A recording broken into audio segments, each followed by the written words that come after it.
Friends, welcome back to our channel. I hope आप सभी अच्छे होंगे और आपकी तैयारी भी बहुत अच्छे से चल रही होगी। आपको पता ही है कि डीएसएसबी की अपनी ये टॉपिक वाइज सीरीज चल रही है और इसमें हम पढ़ रहे हैं पीडी, और पीडी में अपनी चल रही है यूनिट सेकंड, और शायद ये आज पीडी की यूनिट सेकंड का लास्ट लेक्चर होगा। एक लेक्चर कल आ चुका है और एक आ जाएगा, और इसमें शायद सारे खत्म हो जाएंगे। अपने जो यूनिट है अपने पास वो है mathematical model and classification of second order linear PD, और उसमें हम पढ़ चुके हैं कौन कौन से टॉपिक पढ़ चुके हैं। कंजर्वेशन लॉ पढ़ चुके हैं, बर्गर इक्वेशन पढ़ चुके हैं, एक लेक्चर इसका आया था। सेकंड लेक्चर जो आया था उसमें मैंने क्लासिफिकेशन करवाई थी सेकंड ऑर्डर पीडी की, जिसमें से डेफिनेटली क्वेश्चन बनेगा, और फिर मैंने उसकी कैनोनिकल फॉर्म बताई थी, और वही 3 कैनोनिकल फॉर्म आपको याद करते हैं, और उसी में मैंने कैरेक्टरिस्टिक्स इक्वेशन भी बता दिया था। ठीक है भाई, आज हम करेंगे equation with constant coefficient. Equation with constant coefficient, second order की इक्वेशन ही करेंगे, और अपने पास इक्वेशन विद कांस्टेंट कोफिशिएंट करेंगे, फिर उसका जनरल सॉल्यूशन भी निकालेंगे। ठीक है, ये दोनों टॉपिक आज खत्म कर देंगे। एक भाई प्लीज वीडियो को आप लोग शेयर नहीं करते हैं चैनल को, प्लीज चैनल को शेयर करिए और सब्सक्राइब करिए। ठीक है, चलो फिर करें स्टार्ट। कम से कम 1 या 2 के पास तो शेयर किया करो ना। चलो, इक्वेशन विद कांस्टेंट कोफिशिएंट, उसके अंदर हमने देखो अपने पास सबसे पहले एक थी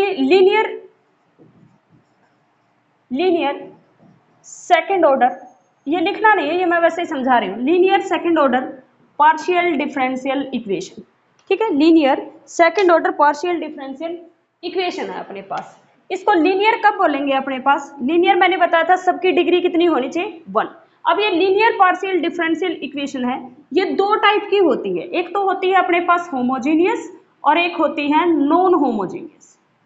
ठीक है, होमोजीनियस क्या होती है अपने पास? जैसे मैंने लिख लिया 5 कर्ल स्क्वायर जेड बाय में curl X square plus 4 curl square Z by में कर्ल एक्स कर्ल वाई, और प्लस में 2 कर्ल स्क्वायर जेड बाय में कर्ल वाई स्क्वायर। यहाँ कोई फंक्शन होगा सिर्फ एक्स और वाई का। ठीक है, तो ये जो रहेगी ये रहेगी अपने पास होमोजीनियस। होमोजीनियस कब होती है? जब सबके ऑर्डर अपने पास क्या होते हैं, बराबर होते हैं। ठीक है, सबके ऑर्डर क्या होते हैं, बराबर होते हैं, तो ये अपने पास होमोजीनियस होगी। अगर अपने पास ऐसे आ जाए कि कर्ल स्क्वायर जेड बाय में curl X square plus 4 curl square Z by में कर्ल एक्स कर्ल वाई, और plus 2 curl square Z by में curl Y square plus curl Z by में curl X is equal to function of x Y, ये होंगी non homogeneous. क्योंकि एक term मिल गई आपको जो फर्स्ट ऑर्डर की है, और सारे सेकंड ऑर्डर के, एक फर्स्ट ऑर्डर की। सबका ऑर्डर अपने पास सेम होना चाहिए। ये फर्स्ट ऑर्डर की तो सारी फर्स्ट ऑर्डर की होनी चाहिए, और फंक्शन ऑफ एक्स वाई बचना चाहिए। तो ये आपके पास है होमोजीनियस और ये है नॉन होमोजीनियस। समझ आया? अगर ऑर्डर अपने पास सेम है सबका तो अपने पास होगी होमोजीनियस। अगर ऑर्डर अपने पास एक भी ऐसी टर्म मिल गई जिसका ऑर्डर सेम नहीं है तो वो अपने पास क्या बन जाएगी, नॉन होमोजीनियस। क्लियर है भाई? और लीनियर अपने पास, अगर अपने पास सबकी डिग्री अपने पास 1 है तो अपने पास क्या हो जाएगी, लीनियर हो जाएगी सेकंड ऑर्डर की। क्योंकि हाईएस्ट ऑर्डर अपने पास कितना है, 2 है, तो ये सेकंड ऑर्डर की partial differential equation linear, homogeneous, non homogeneous पता चल गया। ठीक है भाई, अब हमें क्या निकालना है, जो अपना टॉपिक है वो अपने पास क्या है,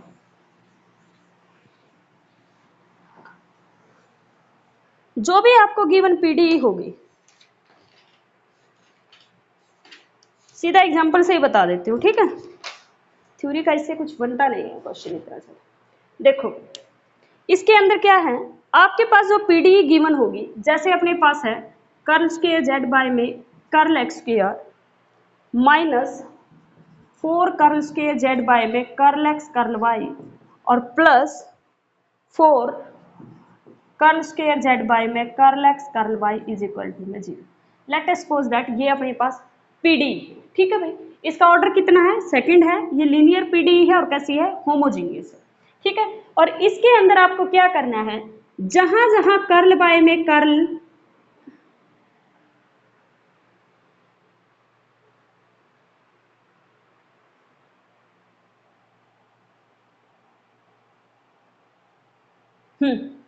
कर्ल बाय कर्ल एक्स होता है वहां पे डी पुट करना है, कर्ल बाय कर्ल वाई की जगह डी डैश पुट करना है। तो ये किस में चेंज हो जाएगी, देखो यहाँ डी का क्या हो जाएगा, स्क्वायर, डी स्क्वायर, यहाँ पे क्या होगा -4, कर्ल बाय कर्ल एक्स की जगह डी, और कर्ल बाय कर्ल वाई की जगह क्या होगा, डी डैश, और प्लस में अपने पास 4 of D dash square is equal to में 0। ठीक है, अब डी की जगह आपको पुट करना है m, और डी डैश की जगह पुट करना है 1। क्या करना है, डी की जगह m और डी डैश की जगह 1 पुट करना। तो क्या होगा भाई, m square minus 4m plus 4 is equal to में 0। और आपको यहाँ से m की वैल्यू निकालनी। एक बार फिर बता देती हूँ, आपके पास ये पीडी गिवन है, ठीक है। कर्ल बाय कर्ल एक्स की जगह आपको क्या पुट करना है, D. Curl by curl Y की जगह डी डैश पुट करना है। डी की जगह आपको m पुट करना है फिर अगेन, और डी डैश की जगह 1 पुट करना है। और जो भी ये इक्वेशन बनेगी ये आपके पास होगी ऑक्सिलरी इक्वेशन। क्या होगी ये, ऑक्सिलरी इक्वेशन। यहाँ से आप m की वैल्यू निकालोगे, यहाँ पे बनेगा m माइनस 2 का whole square is equal to 0। तो m की वैल्यू कितनी आ जाएगी, 2। सेकेंड ऑर्डर की थी तो 2 ही वैल्यू आएगी, तो अपने पास कितनी आ गई, 2। ठीक है।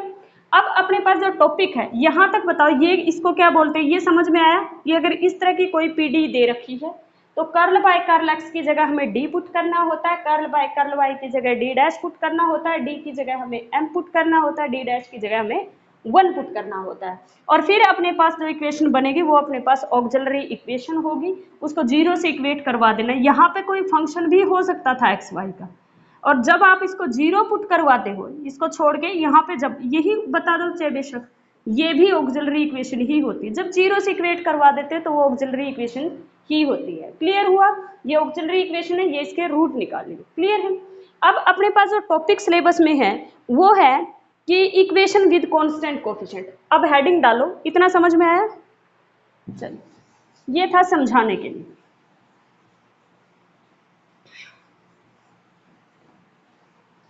अब हेडिंग डालना है equation with constant coefficient. Equation with constant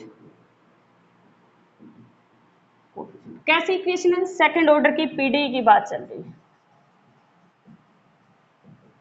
ठीक है। सेकंड ऑर्डर की पीडी भाई जो होगी कांस्टेंट कोफिशिएंट का मतलब ये है, आपके पास A curl square Z by में curl X square plus B curl square Z by में curl X curl Y plus में C curl square Z by में curl Y square is equal to में फंक्शन ऑफ एक्स वाई, ठीक है। अब इसने कहा कांस्टेंट। अब ए बी सी की वैल्यू अपने पास कांस्टेंट भी हो सकती है और वेरिएबल भी हो सकती है, लेकिन हम पढ़ रहे हैं विद कांस्टेंट कोफिशिएंट, तो वेहर में यहाँ पे लिखोगे A B C are constant, बस यही होता है, ये कांस्टेंट है। जैसे ही वेरिएबल आएंगे तो यूनिट थर्ड में हम पढ़ेंगे कोसी। अगर यहाँ पे वेरिएबल आ जाएंगे तो वहां से हमें किसकी हेल्प से सॉल्व होगा, कोसी प्रॉब्लम बन जाएंगी। वो कांस्टेंट कोफिशिएंट है तो अपने पास क्या हो जाएगी, ये with constant coefficient, equation with constant coefficient. दोनों से ही निकालते पीडी का क्या है सॉल्यूशन। अगर ये वेरिएबल हो जाएंगे एबीसी तो कोसी प्रॉब्लम हो जाएगी, तो कोसी की हेल्प से इसका सॉल्यूशन निकलेगा। कांस्टेंट कोफिशिएंट है तो हम ऐसे करते हैं, ठीक है भाई। चलो, इसके अंदर फिर क्या होता है, ए जैसे देखो मैं बता रही हूँ, अगर ए बी सी अपने पास कांस्टेंट है तो ऐसे होगा, if A B C are variable तो उसको बोलेंगे हम कोसी प्रॉब्लम, सेकंड ऑर्डर की कोसी प्रॉब्लम हो जाएगी, ठीक है। चलो, अब इसका निकालना, जैसे अभी जो हमने निकाला था, अभी वाला एग्जाम्पल उठा लो, अभी वाला एग्जाम्पल। चलो, अभी जो एग्जाम्पल था वो क्या था, अपने पास एग्जाम्पल था कर्ल स्क्वायर जेड बाय में कर्ल एक्स स्क्वायर प्लस में 4 कर्ल स्क्वायर जेड बाय में curl X curl Y minus और प्लस में 4 कर्ल स्क्वायर जेड बाय में curl Y square is equal to में मेरे पास है 0। Let us suppose that. तो आपको क्या करना है, कर्ल बाय कर्ल एक्स की जगह डी पुट करना है, कर्ल बाय कर्ल वाई की जगह डी डैश पुट करना है, एंड डी की जगह फिर एम पुट करना और डी डैश की जगह 1। तो यहाँ पे पुट करूंगी तो क्या होगा, डी स्क्वायर, यहाँ पे -4 डी डी डैश और यहाँ पे 4 डी डैश का square is equal to 0। D की जगह m पुट करो तो क्या होगा, m square -4 of m plus 4 is equal to 0। तो m की वैल्यू 2 आ गई। दोनों वैल्यू क्या आ गई, सेम। m की दोनों वैल्यू क्या आ गई, सेम। अब तुम्हें 4 रिजल्ट लिखने हैं। पहला अपने पास आता है if m is equal to में डिस्टिंक्ट। अगर तुम्हारे पास m डिस्टिंक्ट है, लेट अस सपोज दैट एक m1 है और एक m2 है, लेट कर लिया आपने, ये है। तो इसका जो सॉल्यूशन होगा वो अपने पास क्या होगा, यहाँ z है तो सॉल्यूशन तो z ही आएगा, zx। जो जेड एक्स आपके पास, सॉरी जेड जो सॉल्यूशन होगा एक्स और वाई का तो होगा ही, जेड अपने पास जो आएगा वो अपने पास क्या आएगा, five of Y plus M X M one x plus five one five two Y plus M two X. बात समझ में आए? क्या आएगा, जेड जो रहेगा वो तुम्हारे पास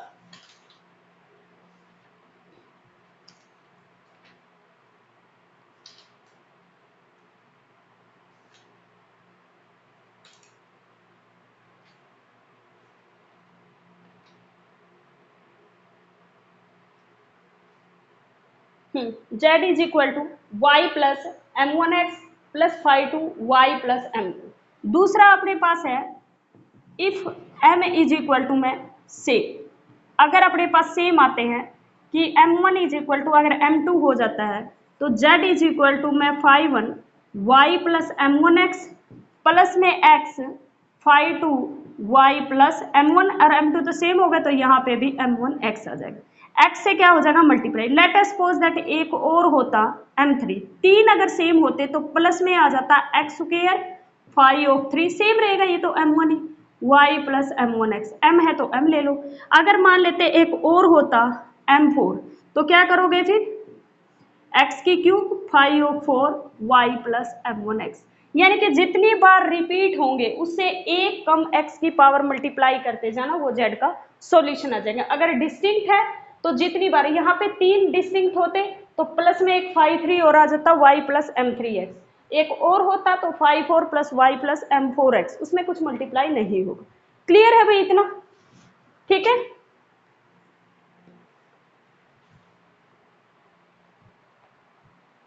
चलो रूट या तो इसके सेम आएंगे या फिर डिस्टिंक्ट आएंगे। ठीक है, इसके अंदर रूट तुम्हें कॉम्प्लेक्स कॉन्जुगेट पेयर वगैरह में नहीं मिलेंगे, रूट या तो इसके सेम आएंगे या फिर डिस्टिंक्ट आएंगे, तो रियल ही मिलेंगे तुम्हें जितने भी एग्जाम्पल इसके आएंगे, क्योंकि कॉम्प्लेक्स कॉन्जुगेट में फिर बहुत ज़्यादा इसके अंदर जो पीडी के अंदर है वो सॉल्यूशन बहुत अलग तरीके से आता है, फिर वेव इक्वेशन वगैरह हीट वगैरह वो बनने लग जाती है। ठीक है, चल ये तो अपने पास है। इससे जो सॉल्यूशन आया, ये जेड जो सॉल्यूशन लिखा, ये कैसा सॉल्यूशन था, इस जेड को बोलोगे कॉम्प्लीमेंट्री सॉल्यूशन। ये जो जेड जो सॉल्यूशन था ये अपने पास कौन सा सॉल्यूशन होता है, इसको बोलते हैं कॉम्प्लीमेंट्री सॉल्यूशन। ठीक है भाई, और दूसरा जो सॉल्यूशन होगा उसको बोलेंगे पार्टिकुलर इंटीग्रल। समझ में आई इतनी बात? अब देखो, अगर लेट अस सपोज दैट, अब इसका पार्टिकुलर, ये तो इसका जो भी अपने पास ये सॉल्यूशन आया था, इसका m1 m2 इक्वल आए थे, तो इसका सॉल्यूशन जो रहेगा कॉम्प्लीमेंट्री फंक्शन बोल लो या सॉल्यूशन बोल लो, वो अपने पास क्या, 2 2 आई थी ना इसकी value, five of Y plus two X plus में X five one five two Y plus में टू एक्स, ये सॉल्यूशन आ गया। पार्टिकुलर इंटीग्रल जो अगर राइट हैंड साइड में जीरो है तो पार्टिकुलर इंटीग्रल जीरो होगा, और जो जर्नल सॉल्यूशन होगा, जो जर्नल सॉल्यूशन होगा वो क्या होता है, complementary solution plus particular integral, या फिर पार्टिकुलर सॉल्यूशन लिख लो, इन दोनों का सम। कॉम्प्लीमेंट्री सॉल्यूशन क्या है, five one Y plus two X plus में X five two Y plus two X, और प्लस में अपने पास जीरो करोगे तो यही आ जाएगा। तो यही जर्नल सॉल्यूशन को ही हम जेड के नाम से रिप्रेजेंट करें। समझ में आई बात? ये था जनरल सॉल्यूशन। इस पे बेस्ड हम कुछ क्वेश्चन करेंगे, बस ये खत्म हो जाएगा। ठीक है, चलो पार्टिकुलर इंटीग्रल का बता देती हूँ एक बार कैसे निकालना है, तीन चार है। राइट हैंड साइड में क्या क्या होता है तब आपको क्या क्या करना है। ठीक है, पीडी आपके पास होगी A curl square Z by में कर्ल एक्स स्क्वायर प्लस में B curl square Z by में curl X curl Y plus में C curl square Z by में curl Y square is equal to में यहाँ पे फंक्शन होगा x Y का। ठीक है, इसके भी तुम्हें क्या करने हैं, दो तीन पॉइंट बनाने। मैं पार्टिकुलर इंटीग्रल के लिए बता रही हूँ सिर्फ। ठीक है, यहाँ से अपने पास एक क्या बनाओगे, ऑक्सिलरी इक्वेशन बनाओगे।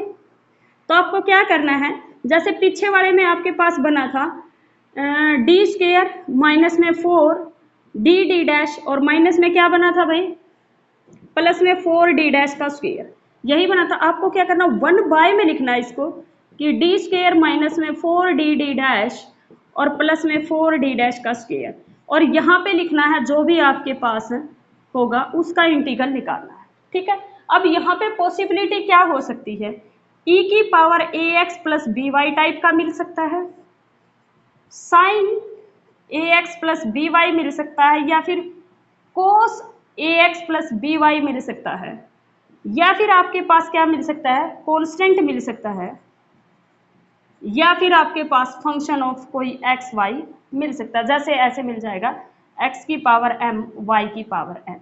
समझ में आई बात? इस तरह से मिल जाएगा। ये तो बहुत रेयर पॉसिबिलिटी है आपके पेपर में मिलेगा, इन तीनों में से ही मिलेगा क्योंकि ये लेंथी प्रोसीजर हो जाता है।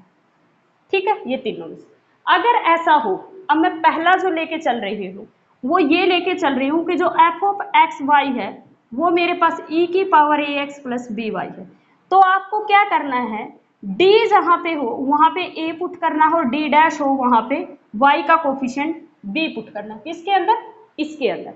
तो अब लेट अस सपोज दैट हमने ये किया, तो इसके अंदर पुट करूंगी तो क्या आ जाएगा, 1 बाय में ये हो जाएगा ए स्क्वायर माइनस 4ab प्लस में 4b स्क्वायर, और ये एज इट इज रहेगा e की पावर ए एक्स प्लस बी वाई। ये पार्टिकुलर इंटीग्रल आ गया अगर यहाँ एफ ऑफ एक्स की जगह e की पावर ए एक्स प्लस बी। तो दिस और प्लस इसका जो कॉम्प्लीमेंट्री सॉल्यूशन निकाला था हमने वो, उन दोनों को अगर हम, यानी कि क्या आएगा सॉल्यूशन, सॉल्यूशन आएगा फाई 1 यही निकाल के आए थे ना, 2x plus x phi 2 y plus 2x और प्लस में e की power A x plus B Y divided by में a square minus 4ab plus में बी स्क्वायर। ये क्या आ गया आपका फाइनल आंसर आ गया जो हमने जर्नल सॉल्यूशन कहा है, जेड आ गया। समझ में आया भाई किस तरह से निकालना है? ठीक है। अब लेट अस सपोज दैट कि e की पावर ए एक्स प्लस बी वाई ना होकर यहाँ पे इस एफ ऑफ, सेकेंड पॉइंट डालो, यहाँ पे इस एफ ऑफ एक्स की वैल्यू अपने पास या तो साइन ए एक्स प्लस बी वाई हो या फिर आपके पास कोस ए एक्स प्लस बी वाई हो। अगर इनमें से कोई हो, साइन ए एक्स प्लस बी वाई हो या कोस ए एक्स प्लस बी वाई है, तो आपको क्या करना है, तो आपको जो ये दे रखा है ना, पार्टिकुलर इंटीग्रल निकालना है आपको। तो 1 बाय में D square minus 4d D dash plus में 4d डैश का स्क्वायर, और यहाँ पे आ जाए साइन, मैं साइन का समझा रही हूँ, सेम है कोस का भी, dx। तो क्या होगा इसका पार्टिकुलर इंटीग्रल, आपको जहां पर d है, सॉरी डी स्क्वायर की जगह आपको पुट करना है माइनस ए स्क्वायर, डी डैश स्क्वायर की जगह पुट करना है minus B square, d dash square की जगह पुट करना है माइनस बी स्क्वायर, और डी डैश की जगह पुट करना है माइनस ए बी। समझ में आई बात? पुट करो, डी स्क्वायर की जगह क्या पुट करना है, 1 बाय में डी स्क्वायर की जगह माइनस बी स्क्वायर, डी की जगह माइनस ए स्क्वायर ना, तो यहाँ पे पुट करोगे माइनस का ए स्क्वायर, माइनस लगाना है बाहर, फिर माइनस है minus 4 as it is, d dash की जगह minus a b, minus minus क्या हो गया प्लस, और प्लस में 4 और डी डैश की जगह क्या minus B square, plus minus क्या हो गया माइनस बी स्क्वायर, और ये एज इट इज रहेगा साइन ए x plus B y. Cos होता तो भी यही हो। ये क्या आ गया आपके पास, ये पूरा का पूरा, ये पूरा जो है ये पार्टिकुलर इंटीग्रल। अब सॉल्यूशन क्या बन जाएगा, सॉल्यूशन लिख रही हूँ यहाँ पे, सॉल्यूशन इसी का बता रही हूँ, इसका सॉल्यूशन फिर क्या आएगा, phi 1 Y plus 2x plus x phi 2 Y plus में 2x और अपने पास plus sine A x plus B Y divided by में माइनस ए square minus B square plus में 4ab। ये आपके पास आ जाएगा z। समझ में आया? जब अपने पास एफ ऑफ एक्स वाई, या पहले में मैंने बताया e की पावर ए एक्स प्लस बी वाई है, तो आप कैसे पार्टिकुलर इंटीग्रल निकालोगे, अगर f of x y sine A x plus B y है या फिर कोस ए एक्स प्लस बी वाई है, तो किस तरह से पार्टिकुलर इंटीग्रल निकालोगे, ये आपका सॉल्यूशन होता है।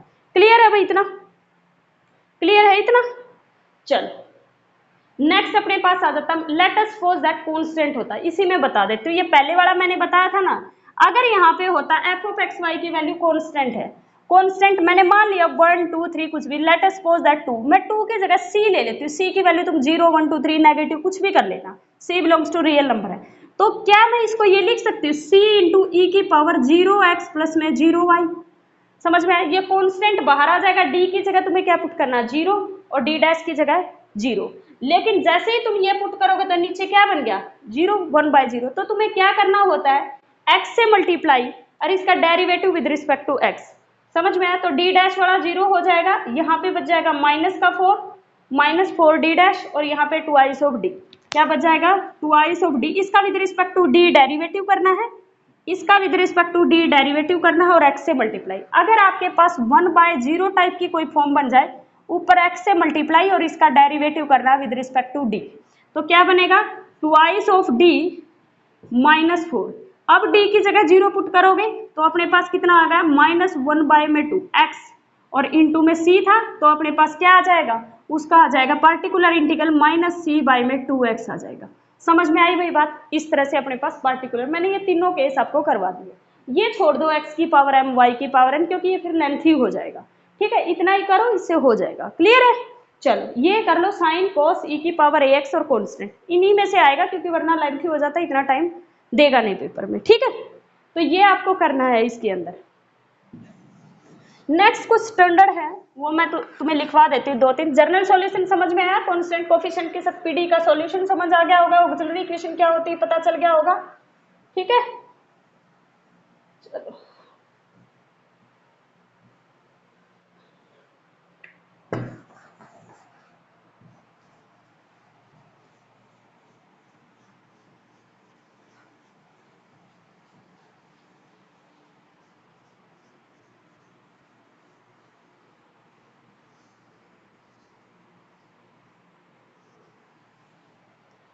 देखो,